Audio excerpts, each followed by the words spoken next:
man's got fire and a wild hot take. Andrew's stats make the whole place shake.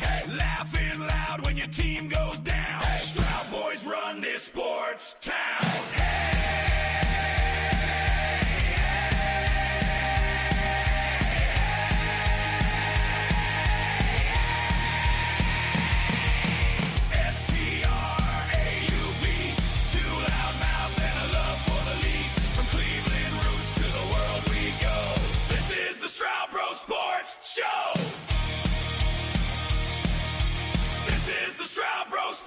Show. Sundays, Mondays, we live for the fight. College game day and Thursday night. Rivals fall and the banter flies. We bleed our teams till the day we die. STRAUBE, two loud mouths and a love for the league. From Cleveland roots to the world we go. This is the Straub Bro Sports Show.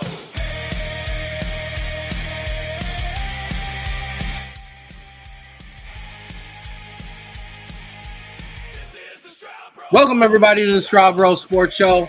As you see right now, currently, I am solo dolo in the house by myself. Little bro is trying to currently run across the streets of Cleveland, Ohio to get upstairs to his apartment so he can join me as soon as possible. But that's all right. I'm going to lead the way here. I'm going to take care of things, and I'm going to take care of all the business on the front end, which is, first of all, welcome to the Straub Bro Sports Show. Big bro here, rocking with you as always as we get started. We got a big show today. Many things on the agenda. We're going to talk a little bit of Guardians. We're going to try and do our best not to jinx them completely. We are also going to talk a little bit, not a little bit, but we're going to talk about some college football. Drew's going to go through his quarterback watch. I absolutely nailed some bets this weekend. So we're going to talk about big bros, big bets, not just on the college side, but the NFL side too. Speaking of the NFL, week 2, week 3, we're going to go over that, do some college pick 'em in between, talk about some footy in the end, and all in between time, I'm going to cry about my teams. First thing I want to do is give a shout out. You see my sticker here, Father's Walk. Yeah, did my Father's Walk today. Proud to have done that with my son. That's my job. My number one job is being a dad. So absolutely good times there. Shout out to my guy Ray in the comments. Ray, my secondary co-host in the meantime. So without further ado, this is kind of awkward. So the whole point of having the show is we get to break good news about each other, me and my brother. However, when he's not here yet, and I got to do it by myself, it's a little bit awkward to give yourself a pat on the back, but I'm going to do it. And it allows me to give myself enough stall time to hopefully get his butt in here too. And that is, I this week was officially named vice president of the Cuyahoga Falls Rapids. There's my official picture, which is just a boss picture. Although I do look like the strength and conditioning coach, not necessarily the vice president, but still, I want to give just the biggest shout out to, not just Daniel and Samson Demand, the owners of the Cuyahoga Falls Rapids, but Anna, Connor, Izzy, our new GM, Morgan, Hill, Paula, and Jamal, just our entire leadership group. I'm proud to be with this team. I've said it from day one that we were Rapids for life. I mean, we had talked about the work that we had done with Akron City FC, and we loved it, but they had their own media team, and shout out to all of those guys and girls. They're all awesome over there. Liv, and Austin as well. All those guys are awesome over there, but they have their own thing. Rapids didn't have that. We were able to get in the ground up and kind of help build this foundation, and I'm proud to continue to be the voice of the Rapids. We'll convince Drew. He's coming back no matter what, and also be the vice president. So I give myself a little pat on the back. Awkward transition because obviously my brother was supposed to do that. But with that being said, let's talk about some baseball. We're going to, like I said, we're going to do our absolute best. Big dog doing big things. I appreciate you, Oos, as always. We're going to talk about some Guardians because, number one, we're going to try not to jinx things. I mean, you see my Guardians gear on. You see Jose's always there. Don't look now. That 4% chance to make the playoffs that I had mentioned when we originally came back from our Rapids broadcast hiatus, It's alive and real. As with the win today, the Guardians are now 2.5 games back in the division, not the wild card. I'm not even paying attention to the wild card right now. Okay. 2.5 games back in the division. And I know, Ray, listen, I'm going to be honest. With as late as he's running, I was trying to throw Ray's comment up there. I know, Ray, telling me to shush. There it goes. Listen, if he was here, we might skip it. Okay, but I need a stalling tactic because I need him for the football segment. So we got to talk Guardians. A 3-1 win today. If you were at work and missed it, or some of us were watching it at work, I won't mention any names like my cousin. But 2.5 games back now in the division, taking these games from Detroit. I mean, scrappy of a baseball team as there is right now, and a hot one as well. The crazy thing about this team is no one on this team is hitting above 282 right now, and your everyday guys. And I'm talking guys with over 300 plate appearances, your everyday guys, your guys built into that lineup. Only 3 of those guys are hitting over 240, and that's Manzardo, Quan, and Jose. That's crazy. Now, the 2 numbers, though, that are leading them right now, it's a different set. It's 3.4 and it's 5.2, and that's Steven Kwan and Jose Ramirez's WAR, your wins above replacement. Basically, if they take an average baseball player, they bring you 0. They bring you 0. An average baseball player doesn't necessarily add, but he doesn't take away. These guys add almost 4 wins to their team. They're playing hot. That helps it. And I appreciate the correction there. I had my math wrong earlier at work. 3.5 games in the division, 1.5 game in the wild card. And as Mom said, no hotter team right now. I mean, there probably is a hotter team in baseball, but I'm not paying attention to that. That WAR stat too that I mentioned, 5.2 for Steven Kwan. I like to bring up the Brewers because they're one of, if not the best team in baseball. Bryce Terang is a 5.2 as well. Jose is playing outstanding. But it isn't just, and it's not just Jose and Quan too. Over the last week, which is when this hot streak has really, really started to pick up and really started to become even more and more of something to really look into because the games have mattered more here with Detroit. You got 5 to 6 guys with on-base percentages over 1,000. Yansky, Big Christmas is tearing the cover off the ball right now, which is crazy because we remembered how hot he was last year. We remember the home run in the playoffs. Everybody thought, okay, this is going to turn into a thing now. Now we've got this right field. We've got a big we got a big hitting right fielder. It's going to take care of business out there for us. And it hasn't been there all year.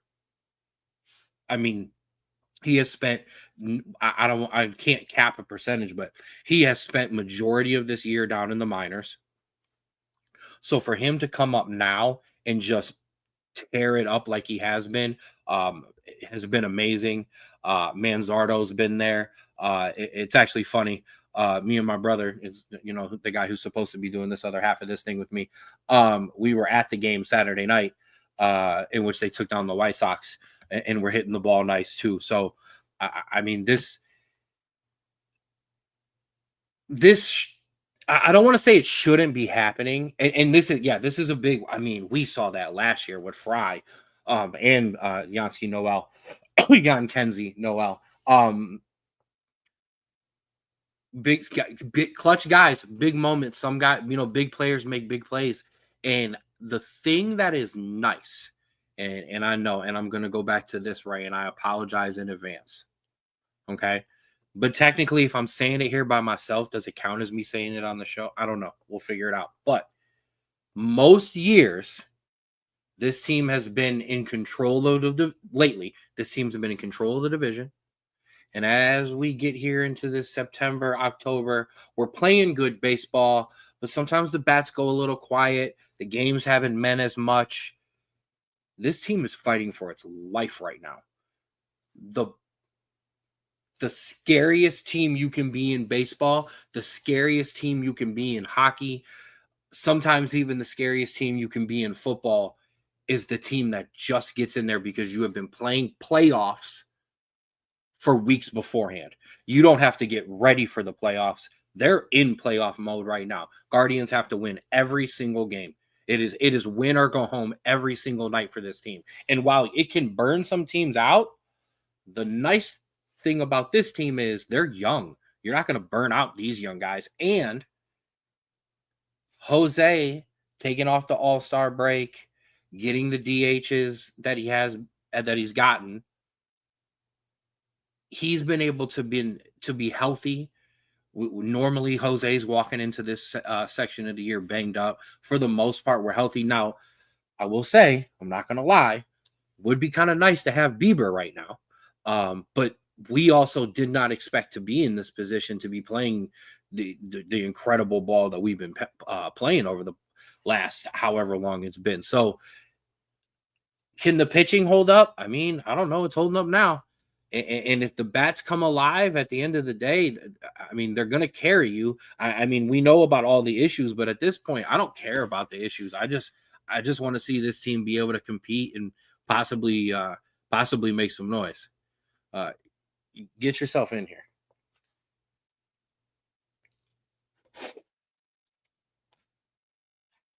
I stalled enough.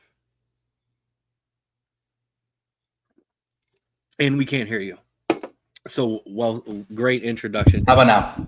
There we go. No, I was going to say I came in at a perfect time because I did have some thoughts on this. It's a mix between my baseball knowledge and my Cleveland sports knowledge, because on my baseball knowledge, this is exactly the type of team you want to see going into October. It's a hot team. The pitching is looking a lot better. The hits are coming at a clutch time. It's very, very fun. However, knowing Cleveland sports history, this is going to go down in a tremendous ball of flames, and something is going to happen that's going to absolutely wreck us, whether or not we get in the postseason or not. Loving the pitching, loving the hitting, loving that it's coming from all sources, because that's exactly what you need. Unfortunately, like I said, we kind of need a little help. Well, Nate, listen, it's a luxury to have this great of a closer. One of them, I know you want to have two, but most don't have the luxury that we had last season with two guys that you could throw out in the ninth and just absolutely shut it down.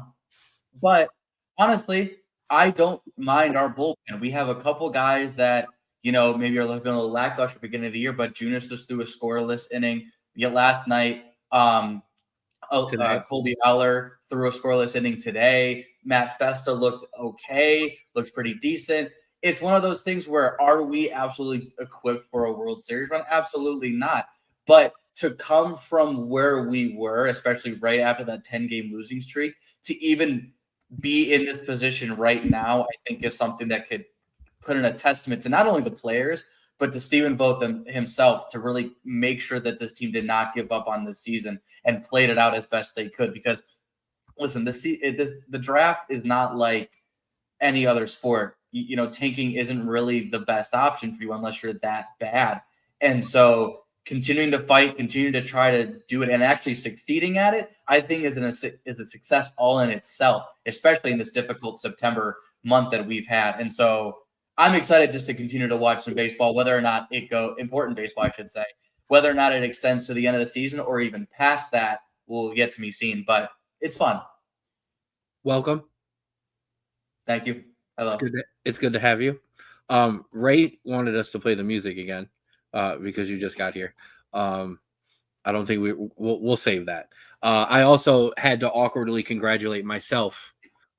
Just for the record, and here I'll do it now that you're here. Yeah, I got to congratulate myself on becoming team vice president because you weren't here to do your job. And yeah. Well, I was actually doing my job, and that's why I couldn't do my job. But congratulations. Wrong side. Very well earned. That was the oop. Very well earned. You've been doing amazing work, obviously, since day one, and you are continuing to put your heart and soul into this. And it is a well-deserved promotion step, whatever you want to call it.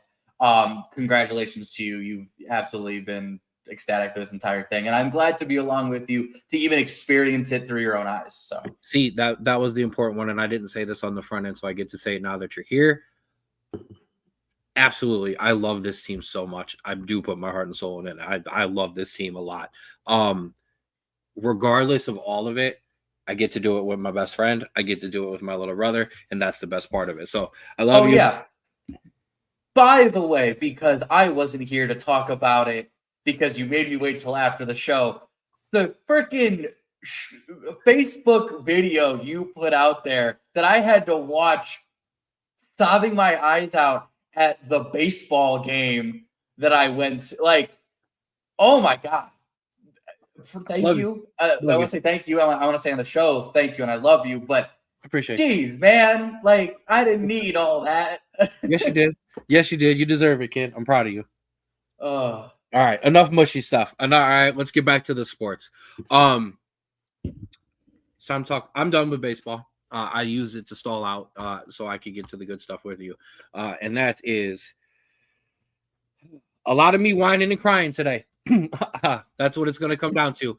So let's talk about the week was NCAA football week 3. Bro, here's how we're going to start. I gave you 2 games to keep an eye on last week besides our ranked matchup. It's something that I've been doing throughout this college football season, and both, and I appreciate the love, Ray. Both of us do. Both, just like they have been every week, were interesting. The first one was close. The second one, I nailed it. The first one, Ole Miss 41, Arkansas 35. I said it was going to be a close one, and it was a close one. But Ole Miss did outlast Arkansas. Decent performance.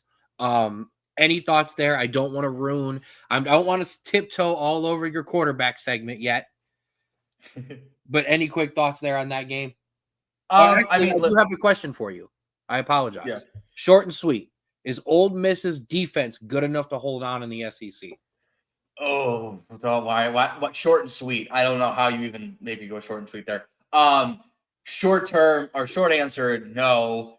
If you want a longer answer, we'll talk about it. But I think short term, no. I think giving up 35 to Arkansas, if you want to be a legit contender, is something you just can't do.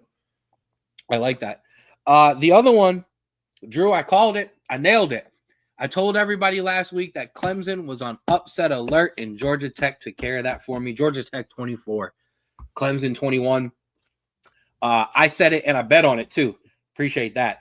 This Clemson team has not come close to picking up the steam of the end of season good play that got them into the CFP. No. They're getting beat up on defense. They're getting pushed around on offense. But, bro, here's what it really comes down to. I have coach quotes. Oh, yeah.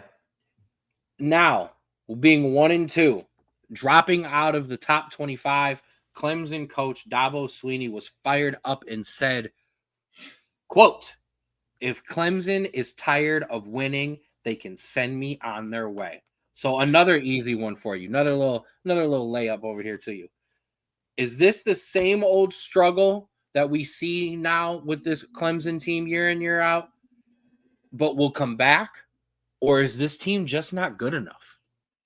It's a very good question. I think the issue is here in previous years past, right? You had very young, very new, very unproven quarterbacks in those times where you had the running game, you had the defense, you just saw that the passing game was just very disjointed. And then obviously they moved on, and then they found someone else, and then DJ, and then they moved on. And now you have Cade Klubnik, who now has had multiple seasons under his belt, came in as the number 1 rated quarterback in terms of going out to the draft. All of these big expectations. And I think that's your difference here is you had a quarterback who before would kind of grow into the season, get his, bearings, and then get through it because, he was young. I don't know if I can say the same thing about Cade Klubnik because it just seems week in, week out, we are seeing the exact same problems. Not that we saw just the week before or the week after. It's what we saw last year. It's what we saw in the beginning of the year last year. And so I can't really say that this team isn't good enough, but I also can't say that this team is going to bounce back because on the one person you thought you were going to get consistent play from, you're not.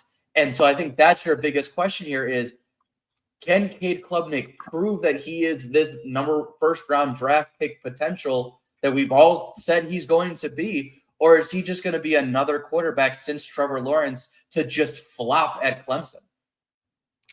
So the problem is, like you said, we've seen this multiple years with Clemson. The problem was, as you said, you talked about Watson, you talked about Trevor Lawrence, the great quarterback play that they've gotten over the years.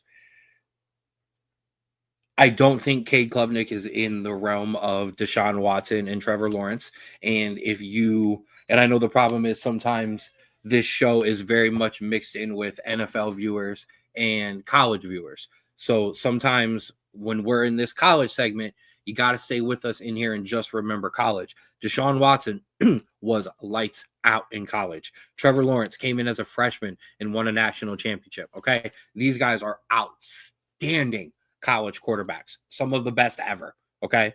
So Cade is not there. Now that's not a problem. And that's okay. You can still win that way. I think the real problem is, if I could be honest, Dabo doesn't have the guys around him coaching that were as good as they were either. Dabo refuses to dip into the portal to help his team. Dabo refuses to make changes. This is a Dabo issue. And I just don't think in the landscape of college football nowadays, you can just bring in freshmen and think that that's going to just allow you to build and build and build and build a winner. Yes, you may get lucky every once in a while, but that's not consistent anymore. You have got to get into that portal and you have got to go get guys who are disgruntled at other colleges because it is allowed to happen at your school, and it does. So I think this has got a lot to do with Dabo.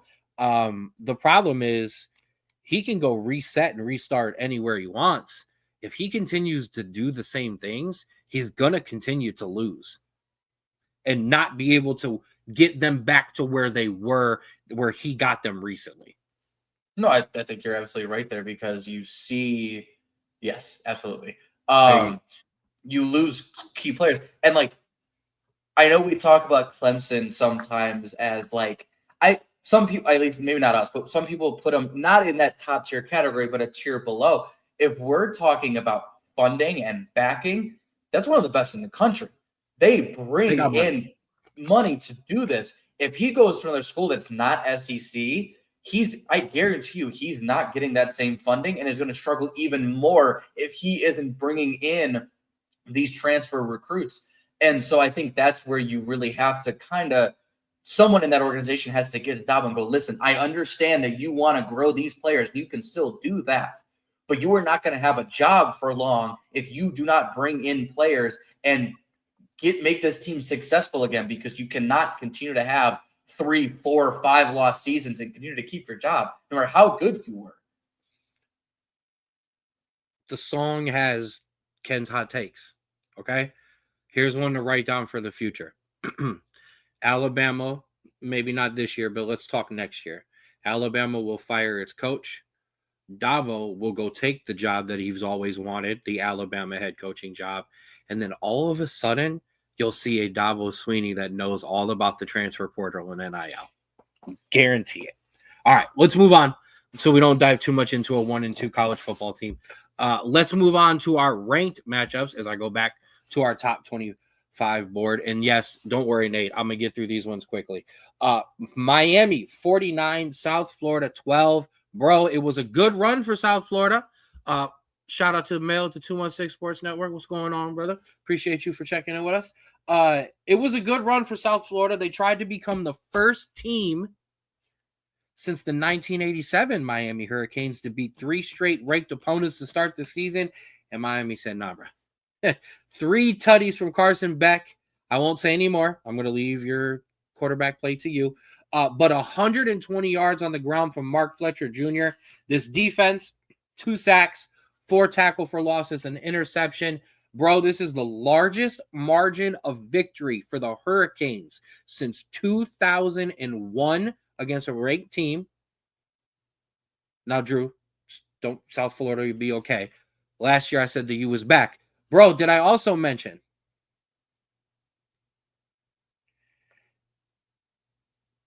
that this team hasn't been ranked this high consistently since 1987? So you have 1987. I'm sorry, I apologize. They are the last team to beat 3 ranked opponents, 1987. Their largest margin of victory since 2001. Do you know what is significant about those 2 years for the Miami Hurricanes, bro? Probably title years. Those are national championship years, bro. Is it not just the ACC? Is this a top championship contending Miami Hurricane team? So as you know, I am a massive group of Hot five. takes today. I am a massive group of 5 supporter. I back them. I always want them to do well. I always promote them when we're talking about games. I am not banking Miami's national championship odds on a blowout win against South Florida. I am sorry. You are not getting that out of me. You beat a Boise State team that was just ranked because they made it the CFP last year. No. We talked about it last week. I love this South Florida team. I think they have a lot of grit. I think they have a lot of talent on that team.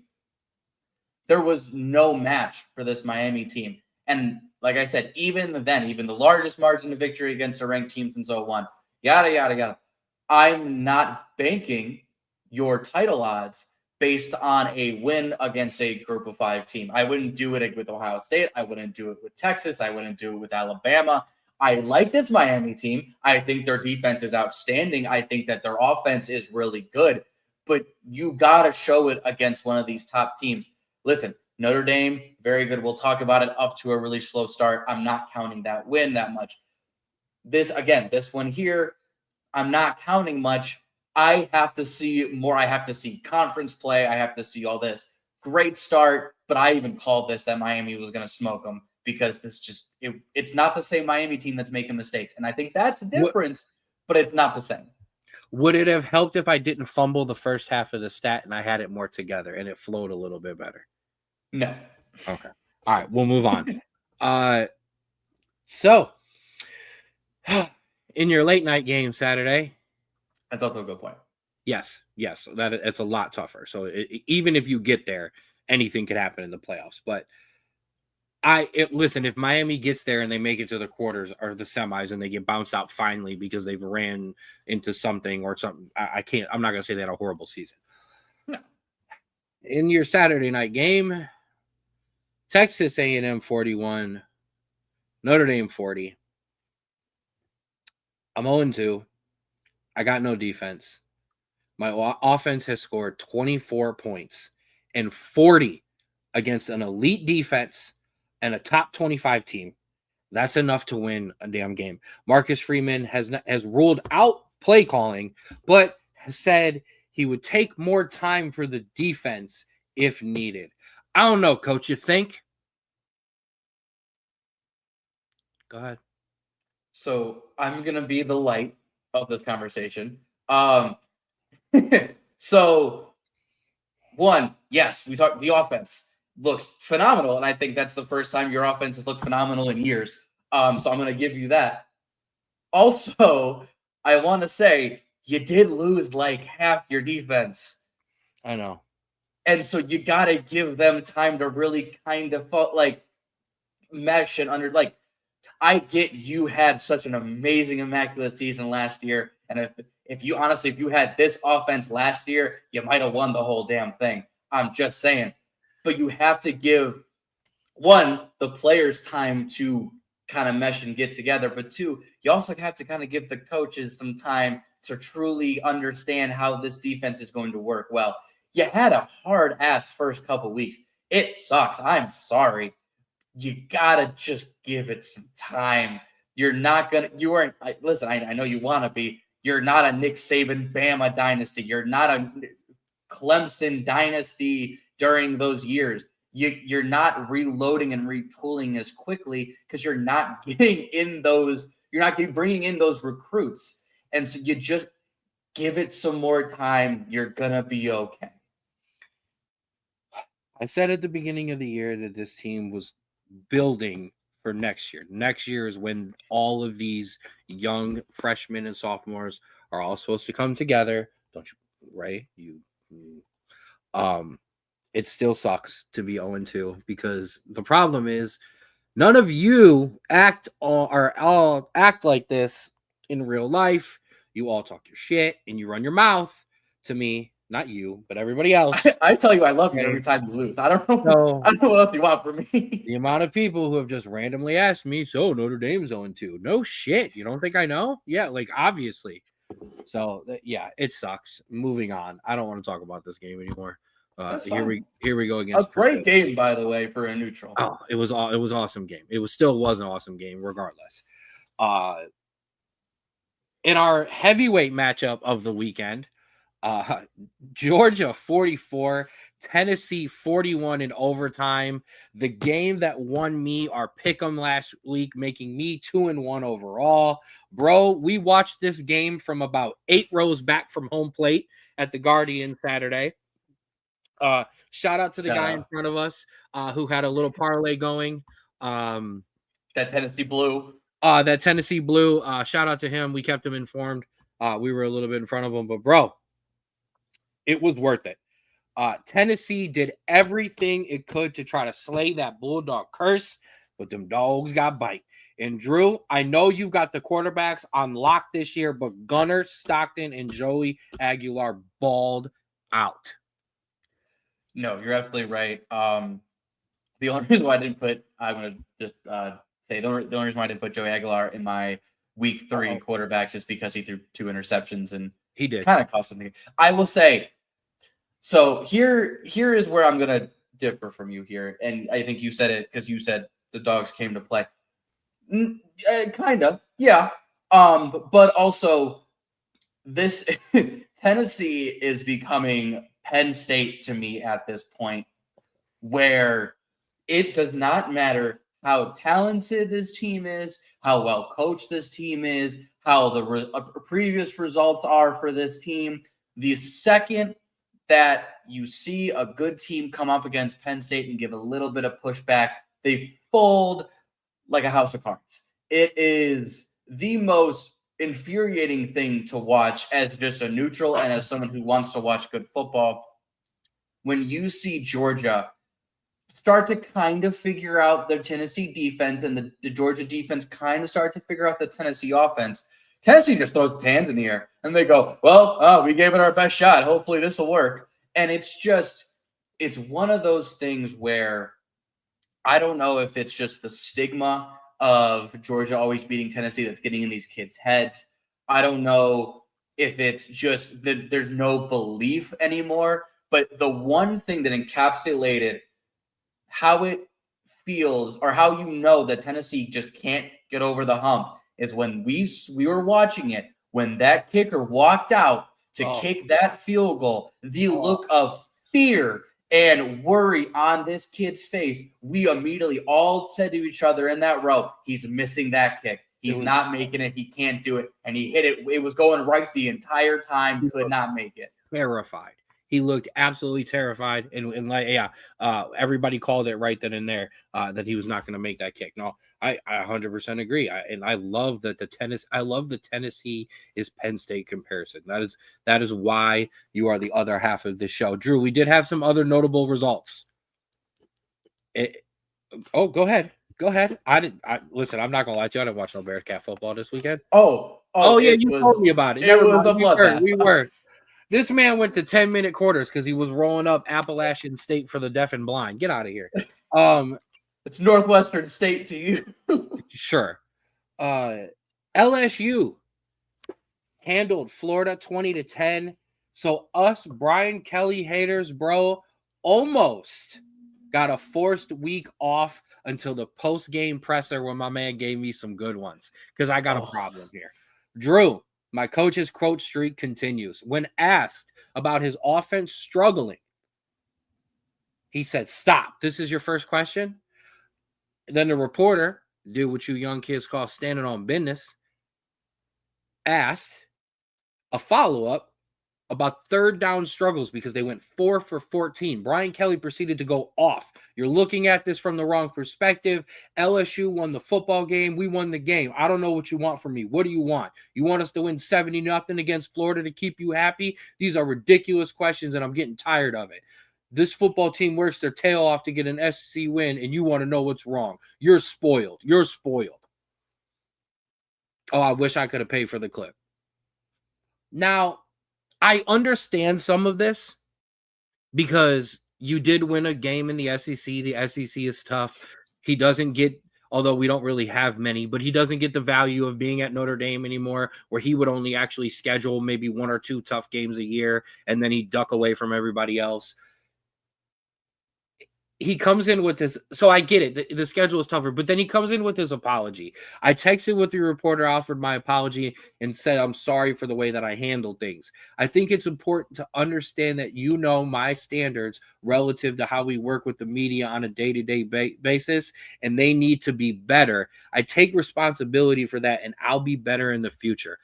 I'm about to cuss. This is like 15 fucking years of Brian Kelly acting like this.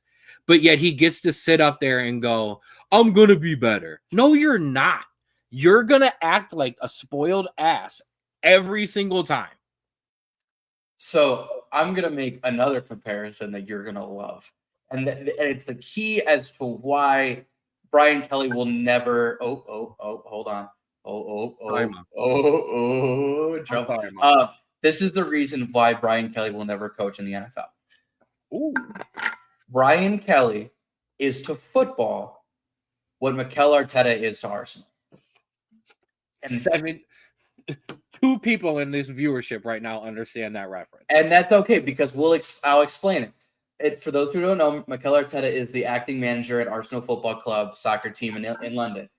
He is known for, one, giving excuses or giving attitude to interviewers, and 2, blowing up in the locker room so much that players start to just tune him out and not listen to him because it's overacting to try to get a reaction. And that's exactly what Brian Kelly has done his entire career. He has blamed reporters, he has blamed referees, he has blamed field conditions, players, and then if you watch the Kelsey podcast, sometimes they will talk about how Brian Kelly just on a whim will blow up a team. And it works in college because these are 18, 19, 20-year-old kids that are scared shitless at a bigger man screaming at them in the face. You do that to a 300-pound lineman who is 30 years old, he's clocking you in the mouth because you don't talk to him like that because he's a grown man. And that is the exact thing that I'm talking about here. And I think that is the problem that Brian Kelly will have no matter where he goes, and why I don't think he'll ever win a championship. Because this is a coach that when things get tough, he gets frustrated, he gets angry, and he looks for something to blame instead of trying to figure out the problem right then and there. And that's exactly what I'm seeing here. Leave it to the Straub Sports Show to punch holes in an LSU SEC victory while they're under. God, I don't like that guy. The other problem is, and this is the last thing I'm going to say.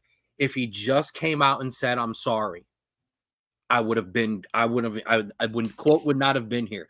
But I'm going to be, no, you're not. Okay. Well, then, and also, Eddie, they got to be better. It's like, right. No, they're asking legit questions. Let's move on. We're running long here today after you showed up late too. So I'm never getting to Landon's game tonight. Vanderbilt, 31-7 winners over South Carolina. Bro, when will people listen to me? Maybe they do.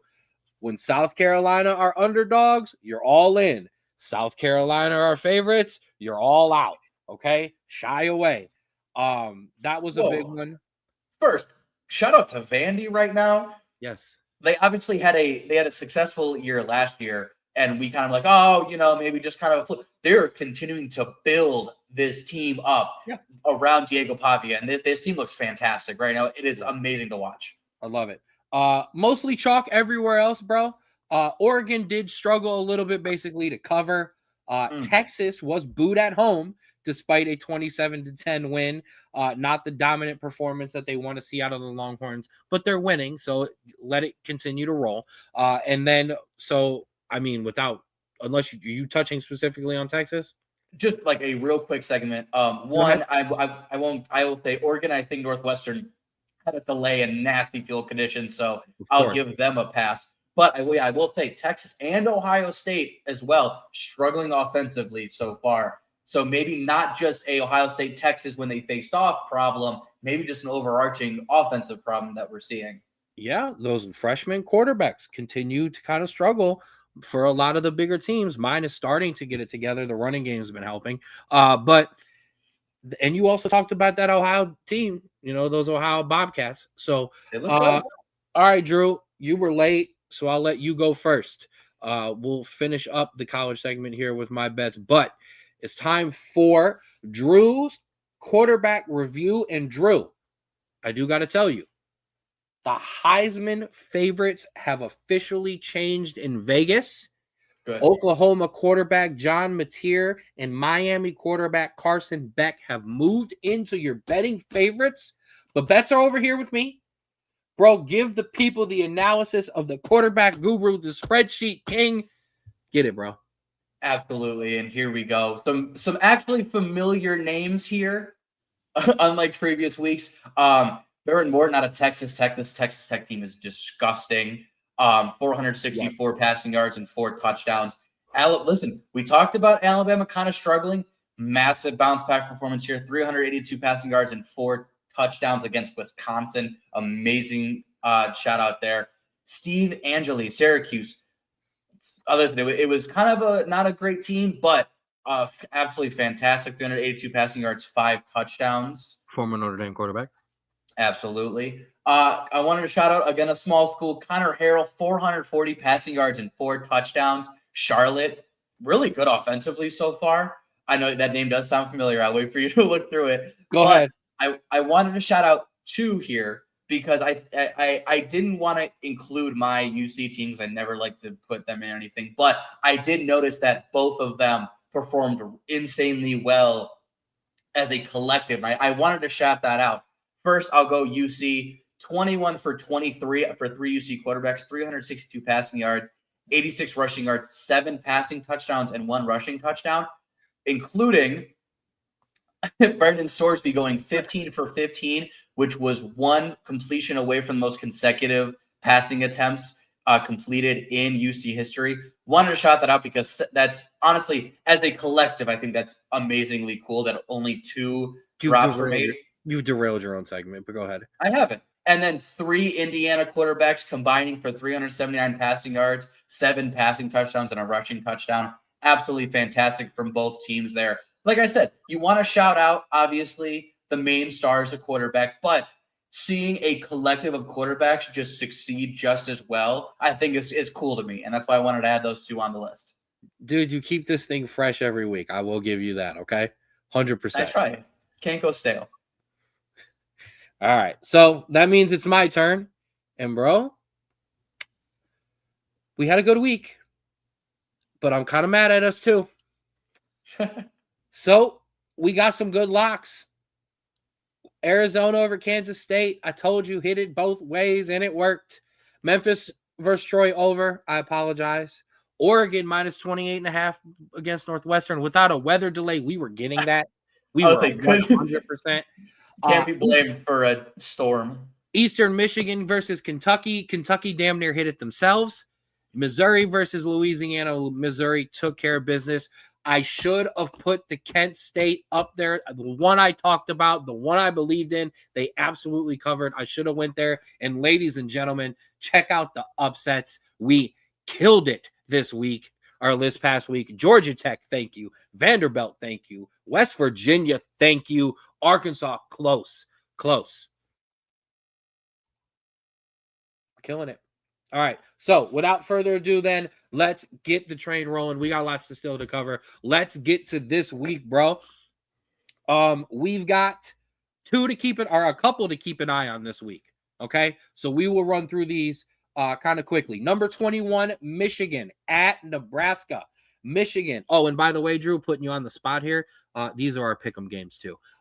Number 21, Michigan at Nebraska. Michigan got back to winning ways last week, but my Cornhuskers Beware of the Cornhuskers. Have started strong, 3-0, and have an offense that can test this Wolverine defense. But will it be enough? Drew, can Dylan Raiola lead Nebraska to one of its biggest wins in a while? Or is Bryce Underwood going to step up into the spotlight here for Michigan and try to take care of business? Listen, Dylan Raiola, very talented. I think he does very well. But I will say, struggled against a Cincinnati defense that is good but not great. Going up against a Michigan Wolverine team that is going to be incredible defensively, I think there's going to be some mistakes there that are going to be shown, and I think I would like Michigan on that one. You're going to pick Michigan there? Yeah. I like that. That's fine. Not so fast, my friend. Okay. And I'll even get the pen ready for you. Okay. I'm going to ride with the upset here. I think Nebraska, I said they're back.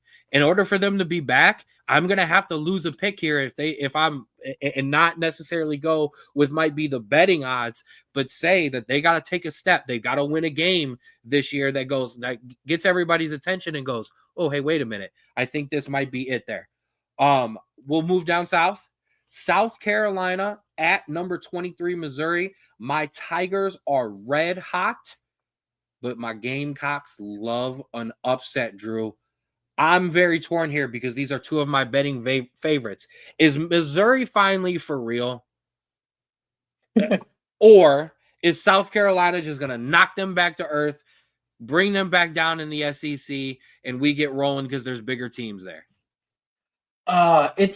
It's tough because obviously Lenore Seller is dealing with an injury. Unsure if he's even going to play in this game. Regardless, I will say, though, I think this South Carolina team kind of needed everything to go right this season in terms of health and play calling going the right way and things, people taking steps that they needed to take. And I don't think that's happening. And I think this Missouri team is a little bit more consistent. I think is going to be a little bit better on both sides of the ball. And I think, South Carolina dealing with some injuries, dealing with some inconsistencies and lack of progression. I like Missouri in this one.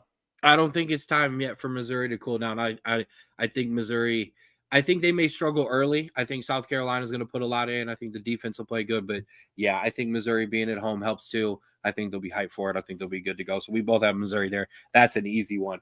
I'm going to bring it back just because kind of what you said. It's kind of funny that your own analysis is going to bring this one in. Florida at number 4, Miami. The key to a successful season, Drew, is not just beating up the little guys. It's not just throwing haymakers with the big dogs. It's avoiding slip-ups in your rivalry games too. Miami are clear favorites. They're clearly the team here that should walk away. But could a still very talented Florida team cause an upset and throw absolute chaos into the ACC? I think we're going to talk about this every time. I'm doing Florida my best plays. Kurt Fowler today, for the record, too. I appreciate it. I think we're going to talk about this every time Florida plays a ranked team because we're going to say, listen, this team is so much better than Florida. They're supposed to win by 15 or whatever it is. They look better. Florida hasn't won a meaningful game. You got to get however many games. But Florida always wins one. And Florida always somehow gets the win that goes, oh, okay. Now what? And so the big question is it going to be this game? Old Miami? Yes. New Miami? No. Give me Miami. It's a little bit, it's funny we talked about Nebraska. It's been so long and it's been hard for me to get on the Nebraska train for a while because I didn't grow up with Nebraska being good, but for like one Eric Crouch year. Okay? Jeez. That's it. Okay? I grew up with Florida being damn good. So I still have respect for the brand, the Gator itself. But no. Miami has bigger plans, but they're going to take care of business here and keep it rolling. So, both of us have Miami there. And I mean, this I can only literally call anything else. I can't call it anything else, I should say, but a Ken special. Michigan State at number 25 USC. I mean, this is two of Notre Dame's longtime rivals. USC every year, Michigan State every year growing up for me and into high school and college. So these two teams are very important to me. Both are 3-0. Michigan State, not as fancy, but Aiden Childs is dangerous. This defense is going to force Trojans quarterback Jaden Maivia into some tough throws and some long third downs, but he's talented enough to do it, right? So if this game was in November in East Lansing, I'd go, you know what? Give me Michigan State. I like it. But listen, they're playing in the Coliseum. It's September. This Michigan State team just gave up 40 to Boston College and barely won that game. And I think this USC team is miles better than that Boston College team. Give me USC there. I really can't. They're like all the odds are against. Well, I shouldn't say all the odds are against Michigan State. I would say the odds that typically work in Michigan State's favors aren't happening. I like this Michigan State team. Yeah. I do. I like them a lot. I think they're gonna surprise some people this year. 100%. I don't think they can get into a track meet with USC. I think this USC team is really talented. I'm surprised it's taken them this long, but yeah, I agree with you there. We're both gonna ride with USC, which is no surprise. We'll get to our big games. And then we'll top back and jump back into the rest of the top 25. So it's time for Straub Bros Big Saturday. 3 ranked matchups on the schedule, and we gonna ride with them in order. Don't give that sideways face. Georgia, Tennessee, baby, at noon on Fox. It's fine. You know what? That's 100% my fault. I don't know how that one popped up in there, but yeah, that is Texas Tech, number 17, Texas Tech at number 16, Utah. I'm very upset because I know for a fact I changed that, so I don't know how that got changed. Probably didn't save. So yeah, something didn't save. Number 17, Texas Tech at number 16, Utah. It is Saturday noon on Fox, so I do have that right. Big noon showdown of two teams fighting to be the Big 12's college football candidate. 3-0 going to 4-0 can really, really start to paint a better outline for their future for the rest of the season. And Drew, is going to come down to the quarterbacks, right? Right? I think it's going to come down to one quarterback. Ooh. Because this is, and I think it's interesting because I've been kind of delving into this game all week because I was really questioning why Utah is so heavily favored. Because both teams, very similar schedule kind of coming into it, very similar wins, similar differences of scores. I think the Oregon State win for Texas Tech is more impressive than the UCLA win for Utah. But okay, that's just a hot take on my opinion. And I think it comes down to one thing. Texas Tech is a team that looked okay last year, but not great, and is now unproven going into a Utah home game, which is always insanely tough to play in. If it was at night, it would be even worse, but I think thankfully they're at noon. And this Utah defense, always good, always steps up, but they really do lack offensive kind of firepower, where I think this Texas Tech team, both sides of the ball are electric. Their defense really has stepped up since last year, really improving. And then, like I said, he was on my week 3 quarterbacks. Baron Morton is a stud. This kid can distribute the ball like nobody's business, can move it. I like Utah. I like this Utah team. I think they're going to be good the rest of the year. This Texas Tech team, I think, is so well-rounded. They are so good. They also have a year under their belts of kind of getting used to each other and playing in tough environments in the Big 12. Give me this Texas Tech team. I really like them. I like this offensive firepower, and I think they're going to go into Utah, and I think they're going to come out with a win. Let me ask you if you've heard this before. Some Big 12 defenses that give up some points. However, these two not necessarily so much. Utah hasn't beaten anyone, like you said, but they've only given up 25 points in 3 games. That's still good. There's good teams that have given up more teams. There's top 5 teams that have given up more points than that.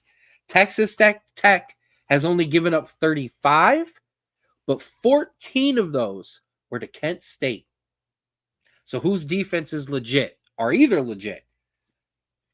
It's going to be who has the ball at the end of the game. Who is, we talk about this every week. It's my thing. Who's going to make the third down stop? Who's going to tip that pass away? Who's going to get the interception late? Who's going to hand that ball over to their quarterback and go, please go get us one. Go win this game, please. Go ahead.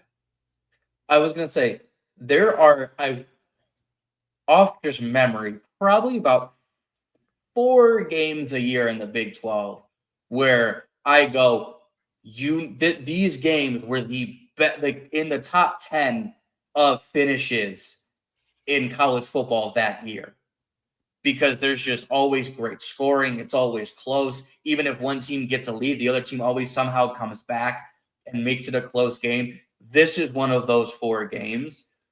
Unfortunately, it's not at night, but even at noon, it's going to be a great game. This is a game that I think you need to tune into if you're going to watch college football this weekend, because it's going to be amazing. I will be watching it in between innings at my son's baseball game because they all start at noon. I don't know. Sometimes they're earlier, so hopefully it's an early game this week. But yeah. If Utah was playing this game at night, I would pick Utah. Who did you pick, by the way? Yeah, you picked Texas. I picked Texas Tech. If Utah was playing this game at night, I would pick Utah. It's noon. I think he can get the job done. I'm going to take Texas Tech too. I think Texas Tech is going to make some noise this year if this kid can stay healthy, because come playoff time when he starts slinging that thing around. Yeah, I see the Utes. It's not a bad pick, but yeah, I think Texas Tech can make some noise. All right, back to the graphic and the correct part of the graphic. Number 22 Auburn at number 11 Oklahoma, 3:30 on 3:30 on ABC. Drew, last week's Oklahoma-Michigan game you said was a test for both teams. This week's matchup for Oklahoma is the SATs. A big test for both teams. Oklahoma has a Heisman candidate as usual, but is this team for real? Are they legit SEC contenders? Because no one has them in. Nobody had them close. They were not picked high, not necessarily picked high, but they were not picked anywhere near to win. This is a real chance to make some noise. On the other hand, a Tigers team that has quietly been building, taking care of business, moving up the rankings every week. Can Jackson Arnold outduel Mateer? Can this Oklahoma defense show up in a physical SEC? The Big Ten game that they played last week is physical. It ain't the SEC. So, one, I think that honestly benefits them. I think that having a more spread, more open game benefits Oklahoma. However, I won't say however, added on, while I like this Auburn team more than I have in years past, I think they're doing a lot better job. They're more consistent. I think that Baylor game shows kind of the progress they made, because I think 1 or 2 years ago, Baylor would have beaten that team. They would have blown it, or they just wouldn't have been able to keep up with Baylor. However, I don't think this Auburn team is as good as kind of people, or even the rankings are suggesting. I think they end up outside the top 25 this year. Maybe not by a lot, but still, I think by enough.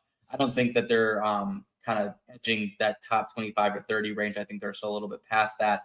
And with saying that, I think this Oklahoma team last week absolutely impressed me. It was a professional performance against a team that is known for, if you're not giving us a professional performance, we are going to take advantage of that.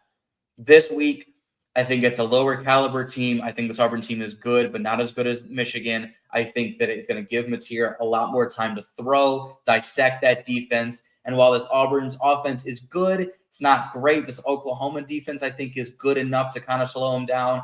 I think Oklahoma wins this one comfortably. We mentioned this a lot because as the show has grown, and shout out to Daniel and the Rapids for being a major part of that. Yeah. A big part of that push for us. we have people who come in who aren't necessarily fully familiar with us. We don't share notes anymore. I think we only did that for maybe the first couple of shows, and then we just decided it wasn't worth it. It was just we'd rather go in not knowing what the other person was going to say or talk about. Here, right in my notes, the key for this Oklahoma team is the Baylor game that Auburn played against Baylor. So I'm glad you mentioned that. Auburn gave up 24 points in a win, but the key for me is them watching that tape and going, well, if Baylor can put up 24, we can put up 34. We can put up maybe we can find these. Now I know that was week 1. So teams get better, but there were things there. Things happened. There were holes, there were gaps, there were missteps. There was plays to be made for the offense. If you're Oklahoma, you need to be studying that and finding that and exploiting that in the same way. And I still am worried, but I'm going to ride with Brent Venable. He's one of those coaches I mentioned not being at Clemson anymore, and their defense was amazing when he was there. This Oklahoma defense is playing better. I'm going to ride with Oklahoma too.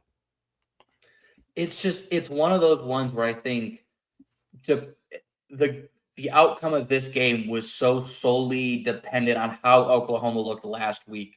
And I think they've impressed me enough to give them that leeway in these kind of games where if maybe they played Michigan way too close or even lost that game, I may have been giving it to the other team. Absolutely. Listen, I'll ride with them. I may not put a whole lot of money on them, but I'll ride with them for this week. And our last matchup, prime time on NBC and Peacock, number 9, Illinois at number 19, Indiana. Drew, I call this the battle of the, hey, we're in the Big Ten too. We've got a top 25 battle under the lights and a chance for one of these programs to make a statement to the powerhouses of the Big Ten that, hey, you got to get through us. You got to beat us too. Indiana looking to have the same kind of road as last year. Or I should say Indiana looks the same as last year. And just the same as last year, we need a ranked opponent to kind of guide us on the eye test for Indiana. The problem is, or I should say the question will be, is an Illinois team with the best win, I would say, between the two with a 45-19 win at Duke, all it being depending on how you feel about Duke. Is this the team that can guide us if Indiana were to win for us to say, okay, it's time to take Indiana serious again? On the other side, Luke Altmaier is a veteran for Illinois. I think in terms of media and in terms of eye test, Illinois wins, we're going to take them a bit more seriously rather than if Indiana were to win, who we're going to say, yeah, but last year. No, I think you're absolutely right. And I think it's so weird for these Big Ten teams because for so many years, especially recently before the merger, any team that wasn't Penn State or Ohio State or Michigan State or like Wisconsin, like those top 5, like your Illinois, your Indianas, your Nebraskas, your Marylands, all these kind of teams. Right. If you saw them kind of get up in the rankings, you look at their schedule and go, oh, they're undefeated because they haven't played anybody. Who cares? Or they haven't played Ohio State yet. Right. And you're like, okay, that's when they'll drop and, stuff like that. I don't know if we can say that about these teams anymore because it has now been multiple years where these teams have played well. They've only had 2-3 loss seasons. Obviously, Indiana made the CFP. Illinois was 10-3 last year. These are games where you truly start to distance yourself from that middle pack. Because obviously you're always going to have your Ohio States, Penn States, Michigans up in that top 3, Oregon's now, all of that. But now you have an even bigger middle where USC, Washington, all of these teams are now in that middle. I would put Oregon as those top. But still there. They're there now.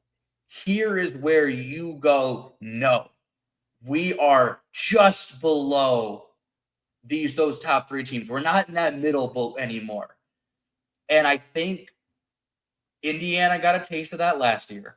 And I think they're coming back with a lot more just dependability. When things are hard, they know where they can go to.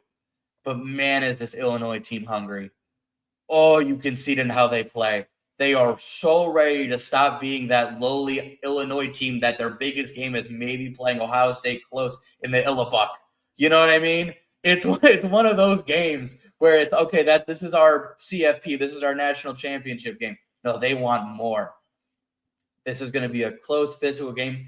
I don't think we're going to score a lot in this game. I think this is going to be an under type of game because both teams are going to be hungry, but they don't want to push it. Little bros, little parlay. And so if you had to have me pick a team, I think I'd have to go with Indiana just because I think they're at home. That Indiana stadium is rocking when it comes to big games. Cincinnati was there 3 years ago. Amazing atmosphere. And I think they're a lot more consistent now than they were then. But I like Illinois giving them a run for their money and making it close. But I think at the end of the day, I like Indiana. As I mentioned before, Luke Altmaier is a veteran. Is there some Bo Nix here? Did he just need to stick around and find the right system? Now, Illinois has a 1-2-3 punch. It's him, it's Caden Fegan, it's Hank Beatty. The Fegan is the running back, Beatty is your wide receiver. That's your 1-2-3 punch. Boom, boom, boom. On the other side, though, on that Indiana side, you mentioned the quarterbacks. Fernando Mendoza is kind of the leader of that pack. He's got a number one stud in Omar Cooper, averages 23 yards of reception. Okay. Here's the other thing that he has. He has a three-headed monster in the backfield. Roman Hemby, Lee Beebe Jr., Kalen Black all have 200 yards rushing on the season and 8 rushing touchdowns as a team. The key for Illinois is to slow the run game down. Do what everyone else did last year when they beat Indiana and try to get Indiana into a shootout, and it doesn't work. I think they can do it. I think Illinois goes on the road under the lights and upsets Indiana. I like it. And like I said, I like Illinois to not just say die when they get down a couple scores.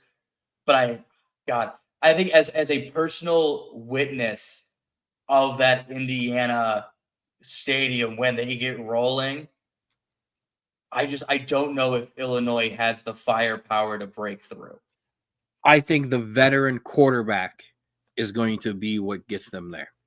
I like it. Or at least I hope so. All right. So that'll do it for your picks. We have 2 that we disagreed with this week, which is funny. Michigan split. Yep, Michigan for you, Nebraska for me, and then Indiana for you, Illinois for me. So we'll keep it rolling there. And everybody knows what time it is. It's time for Big Bros Big Bets. Let's hit your top 25 and your Ken's Chef specials. I'm not going to read you off your top 25. I pretty much put every good top 25 spread in there. So just pay attention. Go find the ones you like. Some crazy ones. I mean, we're starting to get up there. Florida State minus 44.5 to Kent State is something to keep an eye on. Notre Dame minus 25.5 to Purdue. Maybe we get it rolling and put a beat down. I said I wasn't going to do it, but another one I do want to point out though, USC minus 18.5 to Michigan, or to Michigan State. Oh, and over on the CW, Georgia Tech minus 23.5 as well. Your Ken's Chef specials, Drew. Clemson are 17.5 point favorites to Syracuse. That's crazy. I don't think they should be favored against anybody like that. Louisville are 26.5 point favorites to Bowling Green. TCU are minus 6.5 favorites to SMU. UCF minus 6.5 with North Carolina. Kansas 13.5 against West Virginia. Up and down Kansas team, you never know. Baylor only 2.5 point favorites. Virginia 16.5 over Stanford. One I really like, we're going to talk in a second, BYU minus 6.5 versus Eastern Carolina. I like, hey, Coach Prime, we miss you. Colorado -6 or 13.5 to Wyoming. And Fresno State. Why is Fresno State up there? Because they're 2.5-point favorites to my Hawaii Rainbow Warriors. All right. Speaking of which, let's talk about our locks. We are 11-7 overall in our locks. We should be 8-7 because of Kent State, but it's okay. We've got 11 right. We got 7 wrong. And upsets, as I said, we have picked 6 upsets overall this year, and I got you 6 this week. But let's start with my locks. Here we go. Lock them in. Arkansas -7.5 over Memphis. I know what this Arkansas team can do. I think they're going to take it out on Memphis. Ole Miss -11.5 versus Tulane. I know Ole Miss can score. I think the defense, hey, we talked about it. It's not great. I think it can do enough to win by at least 2 touchdowns against Tulane. Michigan, Nebraska over 45.5. I know it's a Big Ten game. I know it's a little scary, but both these teams can score some points. I like that there. Here's one I really like. Louisiana, Eastern Michigan over 50.5. I like it. Some good offenses that are going to throw it here. Just shake your head at my degeneracy. I do not care. South Carolina, Missouri over 48.5. Missouri can score flat out, and South Carolina's got to score to keep up. And I told you about it. I love this so much. BYU -6.5 over East Carolina. I love it. I love it. I love it. I love it. I love it. Your upsets this week. I love this Nebraska team over Michigan. I got one in there on there. Yes, I do. Army over North Texas. Give me NC State over Duke. Yes, I've got, you lean in there. That's Troy over Buffalo +205. Maryland +280 over Wisconsin. And if you do like the Syracuse team to just completely derail the Clemson train, they are +570 favorites over, they are underdogs to Clemson. Syracuse is, but I like that Troy one too. And here, I'll just be honest with you. I did make a parlay myself with majority of these. I mean, I do every week. But specifically, I'll tell you what I got because I usually make them tonight. Troy and NC State together. I got that. I have BYU and that Arkansas in like 2 different parlays with some of those overs too. I like my locks separate. I don't always like them all together. Going to be honest. So 2 things. One, let me go back real quick. That's what I thought it was. Okay. One, I love the Syracuse upset, and I honestly, I like the Bowling Green team to cover. I watched them. Okay. It should not, not win, not be close to win, but I think keeping it within 26.5. Secondly, anyone putting bets on MAC versus Sunbelt schools should be immediately enrolled into a gambling addict course because, my God, why? Why even subject yourself to that type of torment? Oh, why not? What do you mean? You got when I'm 8-boxing the football games, I gotta have a reason. I need some juice. All right, you're too young to have seen Heat. For me, the action is the juice. All right, I need some action, baby. You leave me alone. I like that Troy one too. I'm not gonna lie. I know. All right, bro. So here's what we're. Oh, all right. Didn't know you didn't like me that much. I'm gonna take you out of the show. Here's what's gonna happen. Because you came late, we're gonna talk about the NFL Week 2. I'm gonna open you up to a conversation, and then I'm going to quickly run to the restroom because I need a potty break.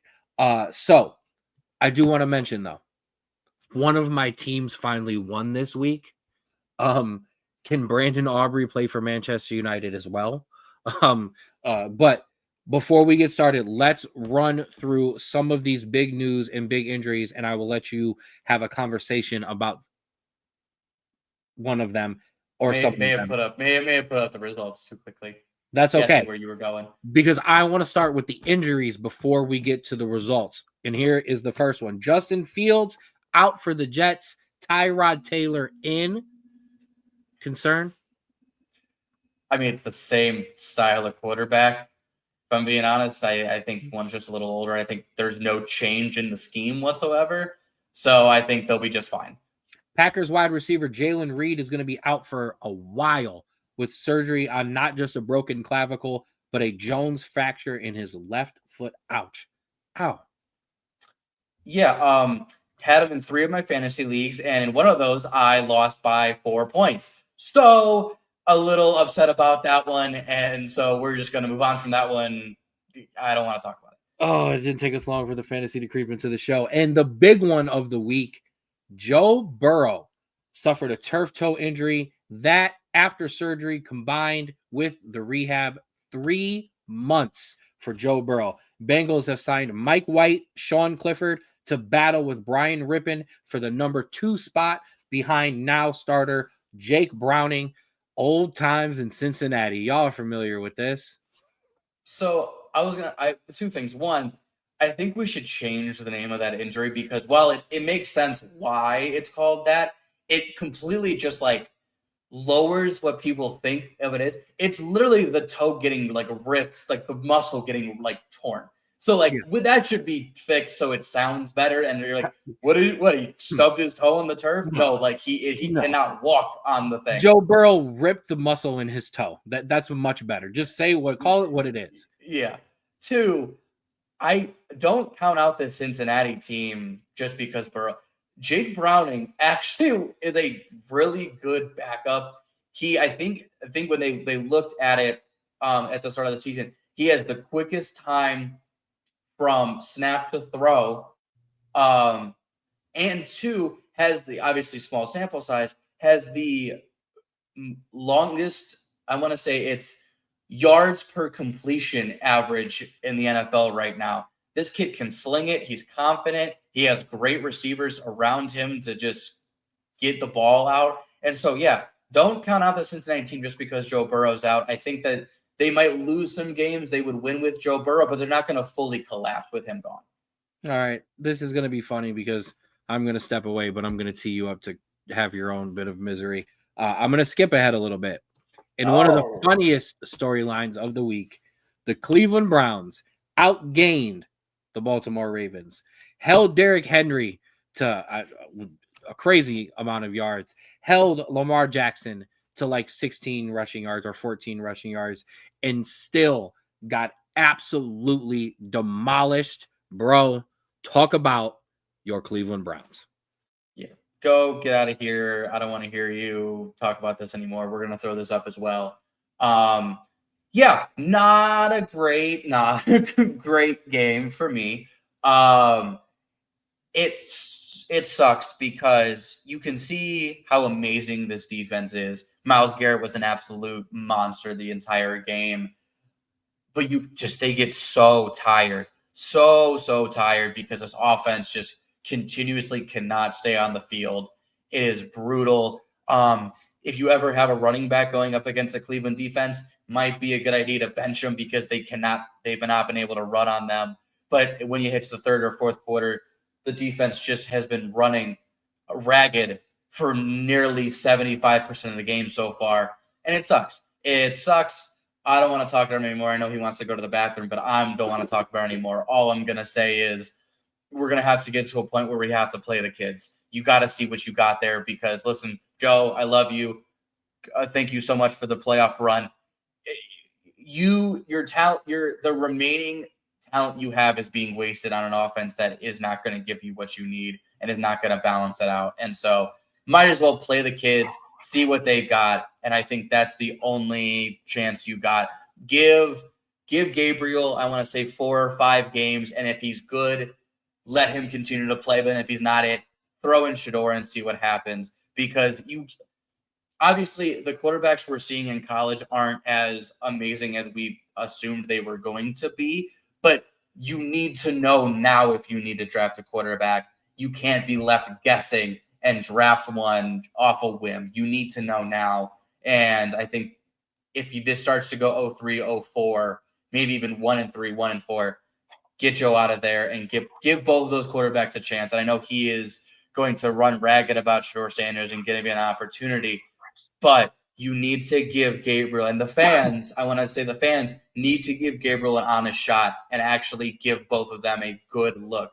Because while we want Shedeur to succeed, I want Shedeur to succeed, you need to be fair in your assessment because you don't want your fan glasses, your fan prime glasses to blind you to the fact that both of these quarterbacks need an honest shot. And also one was drafted ahead of him and one is ahead of him in the depth chart ahead of him. Listen, Shedeur starts a game. I wear this sunglasses for the entire not even start. He plays in an NFL game, and I wear the sunglasses for the entire NFL segment. Moving, your defense looks good. Yeah, just play one of the damn kids. Moving on. Other news along with those scores that match up: the Lions thumped the Bears. The Pats outduel the I don't know what they are Dolphins. The Bengals beat the I don't know what they are Jags. Aaron Rodgers isn't back because the Steelers win or the Seahawks win big over the Steelers. Lineman penalties only go against other teams, not the Eagles, as the Broncos give the Colts another chance on a game-winning field goal, and they beat that. I know I'm just bouncing all over the place on you. I have to figure out which order you go in because mine it is just 1 o'clock on the first screen, 4 o'clock in night games on the late screen. I don't know what's so hard about that. My ESPN page doesn't put them up like that. But Colts beat them in Colts beat the Broncos. Eagles and Chiefs sucked. I'm just gonna be honest. I don't care what anybody says. And then the big one, you can jump back for a second. The Cowboys and Giants scored 41 points in the fourth quarter, including a Brandon Aubrey 64-yarder, as them boys own the Giants once again. I'm gonna say this to completely dampen your mood because I'm being a complete hater right now. Yeah. The fact that your defense let Russell Wilson look like prime Seattle Super Bowl Russell Wilson, I think is a problem that needs to be addressed. Nah, we're just the arena football rules, baby. We just outscoring you, okay? And then you can flip back. I just got you all over the place. I know. Monday night doubleheader. Monday night Baker, touchdown maker, brings the Bucks back and wins it late in the fourth. Chargers over the Raiders 20-9. Raiders suck. Can I commiserate again real quick? Listen, all I got to tell you when they showed that I don't want to hear it. I don't want to hear it. The fact that my former star running back had an amazing game, including the go-ahead touchdown for one team. Yep. And then my former star quarterback led a game-winning drive along with my actual team that let both of them get blown out because they don't have a running back or a quarterback makes me want to throw my head through a wall. And I don't want to talk about this anymore because the fact that I have gone on this show and said I wanted to keep Baker Mayfield, I didn't want to see Nick Chubb leave, and both of them succeeding in other places while Andrew Berry continues to have a job makes me want to absolutely just go on the 480 bridge and consider my life choices. Easy killer. When they showed Baker on the sideline just getting ready for that last drive, we knew it was over. Shout out to him. Shout out to him and Buka and Nico Collins for wrapping up an early parlay for us too on Monday Night Football. Me and the boys were loving that one. Now I do want to commiserate a little bit myself because look what happened to us last week, bro. Well, I only got one wrong. Yeah, we were this close to a perfect 8-game parlay there. God, I can't wait for the soccer segment. The Steelers cost us. Yeah, listen, I got it with Notre Dame. I get to rub it in here. You get it again here on the other side. So that is last week. We were very, very close. Hopefully you were able to pair a couple of those up together. But we'll be back strong here in a couple seconds. So, Drew, let's get to this week real quick. Yes, and I do have to get Ray credit because Ray cheap bets that one cleaned up the parlay. Drew, you got this week? There we go. Thursday night, tonight. Why is the Chargers logo still there? Listen, the same reason Tennessee and Georgia was still there. Okay. Oh my God. Thursday night tonight, Dolphins at Bills. I may have three. Hold on, I can actually tell you. 1, 2, yeah, 1, 2, 3, 3 parlays tonight. 4. They Actually, better all be on the Bills because none of the Miami ones are hitting unless it's the under in points or passing yards. we got some strategic things set up. One of them might be Tua throwing an interception. But yeah, Bills Getting by another concussion. Bills by 100. Bengals then take on the Vikings this week, not the Chargers. Texans at Jags, Colts at Titans.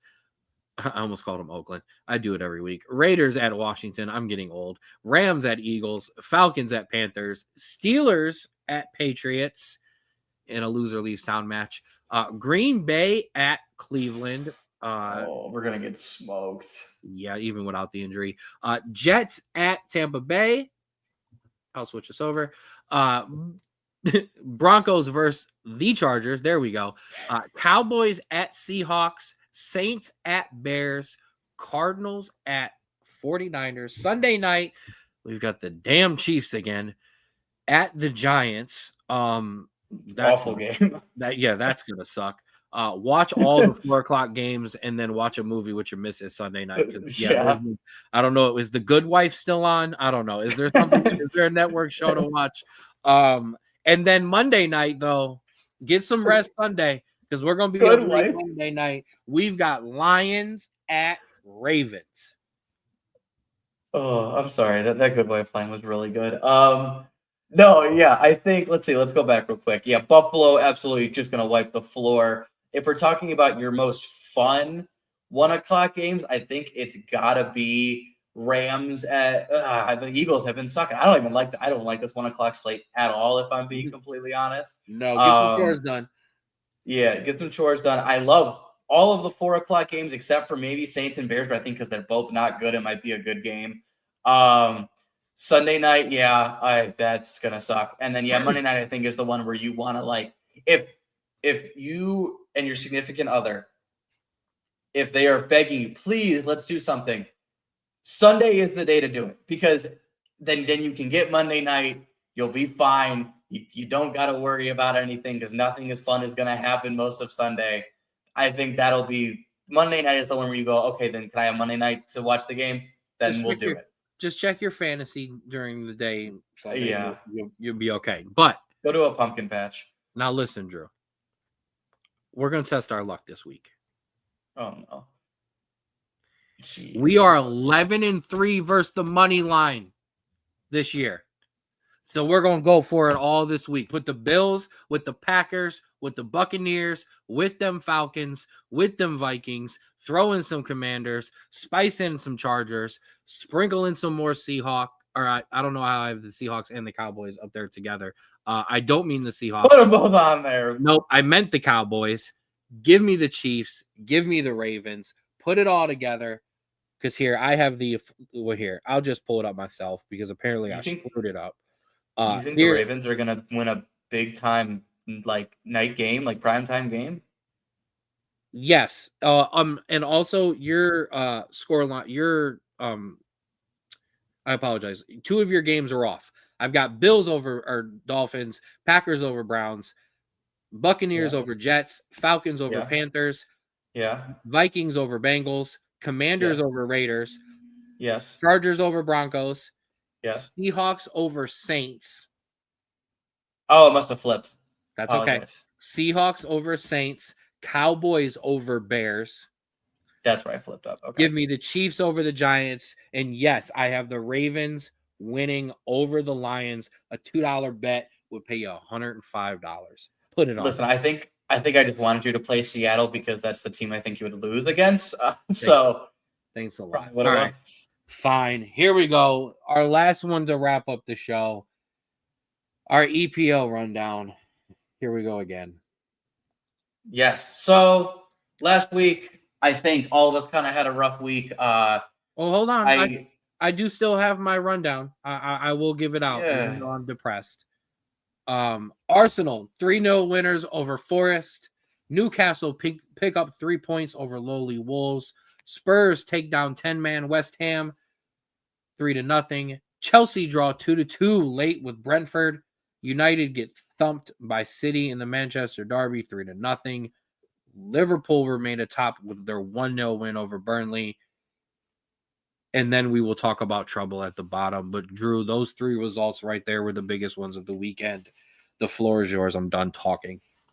Yes. Well, you can laugh at me for right now because it's going to be straight Ken hate after this.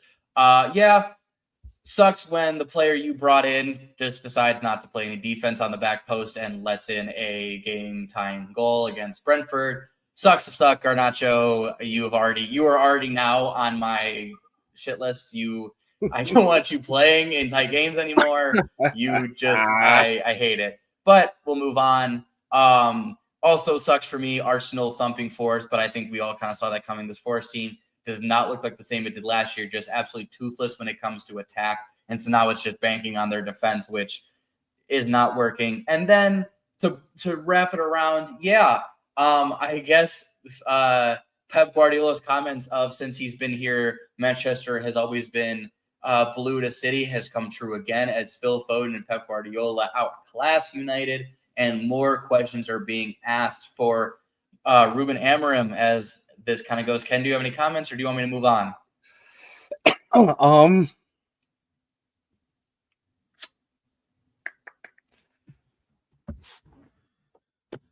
This shit better change. First of all, shout out to Stash. We the goats. You the goat. All love to my guy there. This shit better get together. Seriously, quickly. Okay, fine, cool. We lost to Manchester Derby. City's better than us. Cool. I got all of that. This can't continue though. The results from here on out cannot continue. I don't know what else to say. All right, we will move on then. Let's wait on that real quick because I do want to say I don't have the slide for it, but I wanted to talk about something. Champions League started this week. While I did lose to Bayern 3-1, Ken is not in the tournament, so I had to get the shot out there. But we did have some great games.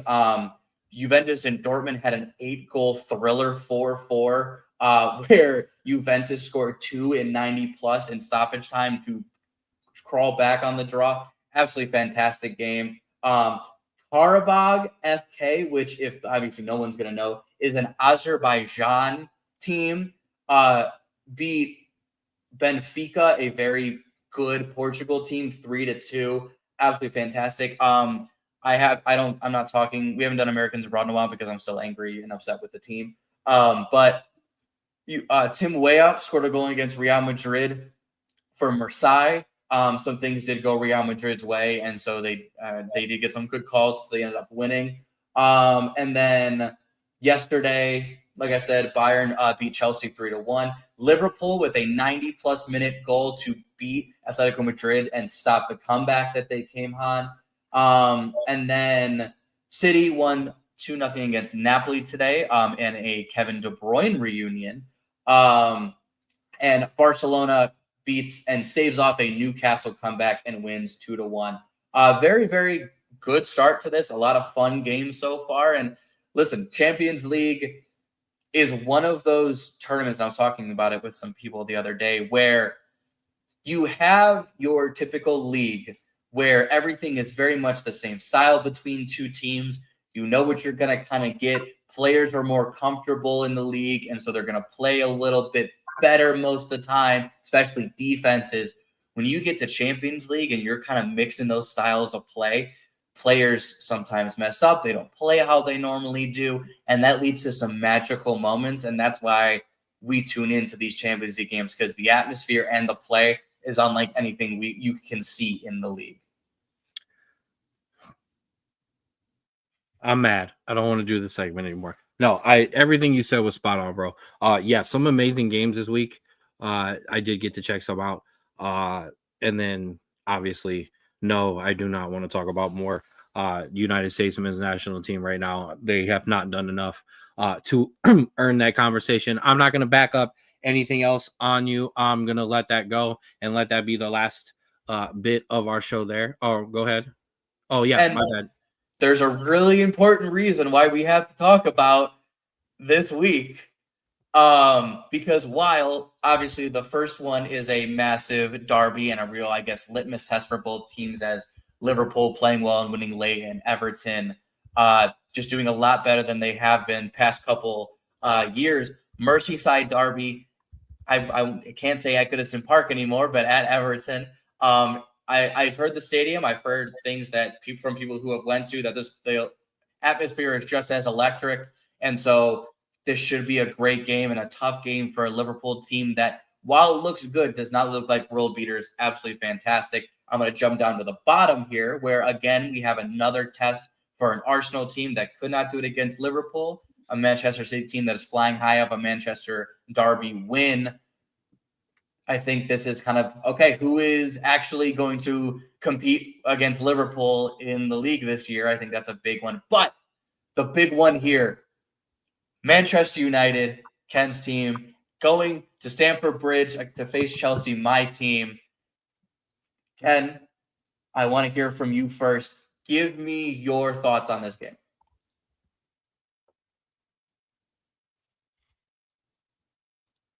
Uh-oh. I lost us. There we go. I wish we had had a better result against City. That would have, I think, given me more going into this game. Shout out to our guy, Morgan Hill, the new assistant general manager of the Cuyahoga Falls Rapids, taps in with us all the time. I would feel a lot better had we have had a good showing in the Manchester Derby, but our teams like to typically play some agonizingly close games to just annoy the absolute living hell out of the both of us. And we can never have just an easy, nice game that, you know, one of us can just trash talk because we're running away with it. It's always going to come down to the end. If I'm going to stay in love with this project and I'm going to stay focused, like I said that I was going to, I've got to believe that somehow, some way we sneak out a win. I don't know how, but somehow, some way we've got to get it done. It's not likely at all because of the way you've been playing and just the way, even though you lost this week, you still have been playing, especially in the league. But I don't know how we're going to do it, but damn it, we're going to get it done. I love the just absolute blind confidence that you have in your team. I think you have to have it, or not even blind confidence, but just blind belief in your team. I think you have to have it when you're a sports fan. Listen, you need to take care of business this week. You had a disappointing result at the weekend. You had a disappointing result during the week. You need to bounce back. You need to take care of business at home against a struggling Manchester United team that likes to make things difficult for you at every bend and corner. But no, take care of business. Got to win by 2. Oh, and he throws in the got to win by 2. Thanks a lot, sir. Yeah, we'll see. We'll see how much more depressing this can. Hopefully Notre Dame can take care of Purdue for me, and hopefully some of these bets can hit so I can just ignore everything else that's going to happen between our game. That's going to do it for us here on the Straub Sports Show. Drew, anything left for the people before I get out of here? I don't know if I'm going to make any of the baseball game, but that's all right. Give the people some last love and shout outs. Yes, thank you everyone for commenting, viewing, liking, no matter how you support our show, we appreciate it so much. Taking a lot of good games this weekend. I think it's supposed to be really, really nice this weekend, so enjoy the weather while it's still kind of nice out and sunny and not gloomy and 50. But no, love you guys. Thank you for joining in, and that's all I got. Absolutely, Ray. I'll see you and Nate in a little bit. And the rest of my Rapid squad for some FIFA. But yeah, that'll do it for us here. Hey, love every one of you guys for coming in and rocking with us and commenting and sharing and watching, just all of it. We really, really, truly appreciate it. For my brother, I'm Big Bro. That'll do it for us. And please remember to always love yours. Ken's got fire and a wild hot take. Andrew's stats make the whole place shake.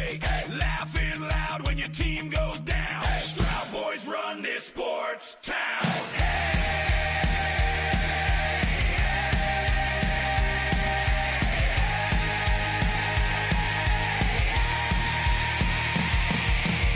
STRAUB, two loud mouths and a love for the league. From Cleveland roots to the world we go.